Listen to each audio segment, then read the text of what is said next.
दोस्तों, लड्डू गोपाल की सेवा लेने के बाद उनके साथ एक संबंध बनाना होता है, क्योंकि हम सांसारी लोग हैं। हमारा प्रेम भाव भी हमारे रिश्तों के प्रति ज्यादा होता है। गैरों के सुख दुख से हमें ज्यादा फर्क नहीं पड़ता। तो यदि पूरे भाव के साथ सेवा करना चाहते हैं तो संबंध बनाना अति आवश्यक है। पर ज्यादातर लोग समझ ही नहीं पाते कि क्या संबंध बनाएं। तो वो या तो भाई बनाते हैं या फिर बेटा, और उसी भाव से उनकी सेवा करते हैं, या फिर किसी की देखा देखी कोई संबंध बना लेते हैं, पर उसमें ईमानदारी नहीं आती। हमें लड्डू गोपाल के साथ वो संबंध बनाना चाहिए जिसकी कमी हम अपने जीवन में महसूस करते हैं। तभी आप उस संबंध को ईमानदारी से निभा पाएंगे, क्योंकि आपको ये समझना बहुत जरूरी है कि आप जो भी रिश्ता लड्डू गोपाल से बनाते हैं, वैसे ही भाव आपको लड्डू गोपाल के चेहरे पर देखने को मिलते हैं। जैसे कि अगर आपने उनके साथ दोस्ती का रिश्ता बनाया है तो आपको उनमें बच्चा नजर नहीं आएगा।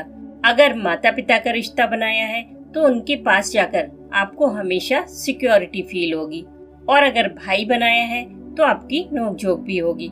लेकिन ये कभी ना भूलें कि वो परमात्मा है, उनसे चीटिंग नहीं चलेगी।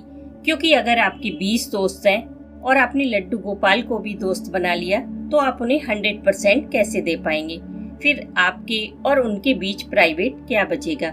जो लड्डू गोपाल को पता होगा वो उन 20 दोस्तों को भी पता होगा ना। इसलिए रिश्ता ऐसा बनाएं कि उनके सिवा वो रिश्ता आपकी जिंदगी में हो ही ना, तभी आप उसे पूरी शिद्दत से निभा पाएंगे। पर लोग क्या करते हैं? उन्हें बेटा बनाते हैं, भाई बनाते हैं, या फिर पति या दोस्त बनाते हैं, क्योंकि लड्डू गोपाल लड़के के रूप में है। लेकिन आप ये क्यों भूल जाते हैं कि वो प्रभु हैं? वहाँ मेल फीमेल नहीं चलता। तो आप उनसे बेटी का या माँ का भी रिश्ता बना सकते हैं। फिर देखना आपको उनके चेहरे पर वैसे ही भाव नजर आएंगे। क्योंकि कुछ लोगों के लड्डू गोपाल काफी नटखट दिखाई देते हैं, तो समझ जाइए कि यहाँ माँ और बच्चे का संबंध है। और जहाँ लड्डू गोपाल थोड़े सीरियस दिखाई देते हैं, वहाँ पिता या पति का संबंध होता है। आप जिस भाव से उनकी सेवा करेंगे वो उसी रूप में आपके साथ रहेंगे। क्योंकि लड्डू गोपाल सिर्फ विग्रह नहीं, उनके अंदर प्राण होते हैं। जो लोग देखा देखी लड्डू गोपाल को ले आते हैं पर बाद में भोग की सेवा भी नहीं करते, वो सचमुच बहुत बड़ा पाप करते हैं। ये तो वैसे ही हो गया जैसे कि आपने एक बच्चे को एडॉप्ट किया और अब आप उसकी देखभाल नहीं करते। ये बहुत बड़ा पाप है। ज्यादा ना करें, पर लड्डू गोपाल को घर लाने के बाद भोग की आदत जरूर बनाएं।